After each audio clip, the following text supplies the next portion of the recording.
Hello friends, आज के इस वीडियो में हम जानने वाले हैं कि किसी भी कॉन्टेक्टर की होल्डिंग किस प्रकार से की जाती है। होल्डिंग के लिए जैसे कि यहाँ पे कॉन्टेक्टर दिया हुआ है, किसी भी कॉन्टेक्टर में होल्डिंग के लिए आपको एक एनो टर्मिनल चाहिए होता है। जैसे कि इस कॉन्टेक्टर में दिख रहा है आपको दो एनो टर्मिनल दिए गए हैं, तो आपको सिर्फ एक एनो टर्मिनल चाहिए होता है किसी भी कॉन्टेक्टर की होल्डिंग के लिए। इसके अलावा आपको चाहिए एक ऑफ स्विच, एक ऑन स्विच।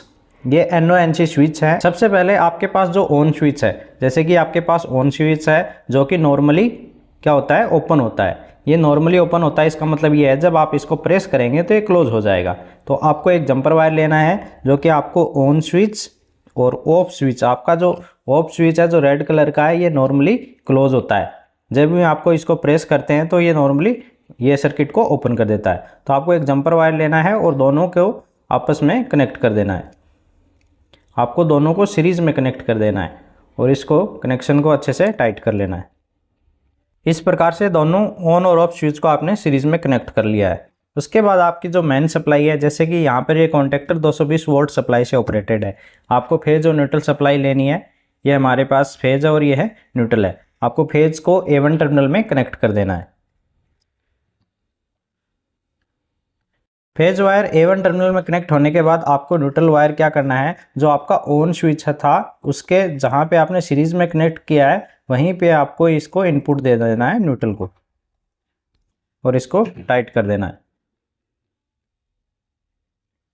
तो आप देख पा रहे हैं कि आपका फेज जो वायर था वो A1 टर्मिनल पे आ गया कॉन्टेक्टर के। न्यूट्रल आपके ऑन स्विच से होते हुए ऑफ स्विच में आ गया। अब आपको क्या करना है, ऑफ स्विच से आउटपुट लेना है और A2 टर्मिनल में कनेक्ट कर देना है। तो हम ऑफ स्विच से आउटपुट लेंगे यहाँ से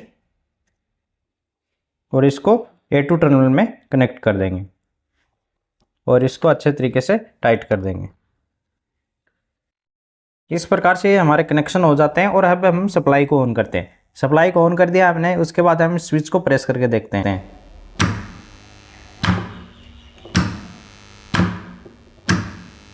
अभी हम देख पा रहे हैं कि जो ही हम ऑन स्विच को प्रेस करते हैं तो कॉन्टेक्टर ऑन हो जा रहा है, लेकिन जो ही हम इस स्विच को रिलीज कर देते हैं तो ये कॉन्टेक्टर अपनी ओरिजिनल पोजीशन में आ जाता है। ये होल्ड नहीं हो पा रहा है। तो इसकी होल्डिंग के लिए अभी हम क्या करेंगे, हमें दो जंपर वायर लेने हैं। सबसे पहले हम सप्लाई को बंद कर देंगे।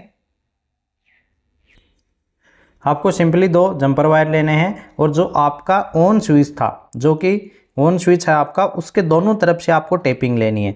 ये दो जंपर वायर है मेरे पास। इन दोनों जंपर वायर को हम यहाँ दोनों तरफ कनेक्ट कर देंगे। दोनों जंपर वायर आपका जो ऑन स्विच है उसके दोनों तरफ कनेक्ट हो गए हैं, जो कि दोनों जंपर है। अभी क्या करना है, आपको इन दोनों वायर को, आपको जो कॉन्टेक्टर के NO टर्मिनल है, यहाँ पे आपको 33 नंबर और 34 नंबर दिख रहा है, या फिर 23 नंबर या 24, इनमें से कोई एक काम में लेना है। तो यहाँ पे हम 33 और 34 इन दोनों नंबर पे दोनों तरफ कनेक्ट कर देंगे।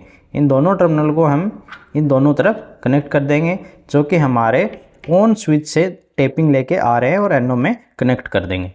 तो इस प्रकार से आपकी होल्डिंग सर्किट बनके तैयार है। अभी हम इसको टेस्ट करके देखते हैं। ऑन स्विच को प्रेस कर रहे हैं और आप देख पा रहे हैं कि जो ही हमने ऑन स्विच को प्रेस किया हमारा कॉन्टेक्टर होल्ड हो गया, ये कंटिन्यूस ऑन हो गया। और जब हम वापस प्रेस करेंगे तो कुछ नहीं हो रहा, ये सर्किट होल्ड हो गया है, हमारा सर्किट ऑन हो गया है। उसके बाद अगर हम रेड स्विच ऑफ स्विच को प्रेस करेंगे तो आप देख रहे हैं कॉन्टेक्टर बंद हो गया है। इस कंडीशन में फिर से अगर हम ऑन स्विच को ऑन करेंगे तो हमारा कॉन्टेक्टर फिर से होल्ड हो जा रहा है। तो इस प्रकार से आप होल्डिंग सर्किट को कनेक्शन कर सकते हैं। अभी यहाँ पे हो क्या रहा है, हो ये रहा है कि जो ही आपने ऑन स्विच को प्रेस किया तो A1 सप्लाई तो कंटिन्यूस इसको मिल रही है। जो A2 सप्लाई थी, जो ही प्रेस आपने किया इसको तो यहाँ से होते हुए यहाँ पे आ गई। लेकिन जो ही हम इसको रिलीज कर रहे हैं उस टाइम क्या होता था कि ये सप्लाई यहाँ से ब्रेक हो जा रही थी। लेकिन इस टाइम क्या हुआ, ये सप्लाई ब्रेक नहीं हुई। ब्रेक किस लिए नहीं हुई, क्योंकि ये स्विच बाईपास हो गया। बाईपास कैसे हुआ, ये सप्लाई यहाँ से आई थी, ये टेपिंग से आके यहाँ पे आ गई। और क्योंकि हमें पता है कि जो ही हमने इसको प्रेस किया तो ये जो इसका NO टर्मिनल था ये क्या हो गया, NC हो गया। तो ये सप्लाई यहाँ से आके इस जंपर से आके हमारे इस स्विच को मिल गई, और ये पहले से क्लोज है। और ये पहले से क्लोज होने की वजह से ये सप्लाई इसको कंटिन्यूस मिल गई।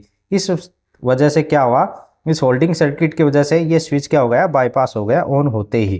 क्योंकि ऑन होते ही जो NO टर्मिनल था हमारा NC हो गया और इसने सर्किट में ये जो A2 टर्मिनल को जो न्यूट्रल सप्लाई आ रही थी वो इसको बाईपास कर दिया। तो इस प्रकार से आप होल्डिंग सर्किट के कनेक्शन कर सकते हैं। अगर कुछ भी डाउट हो तो आप कमेंट करके पूछ सकते हैं।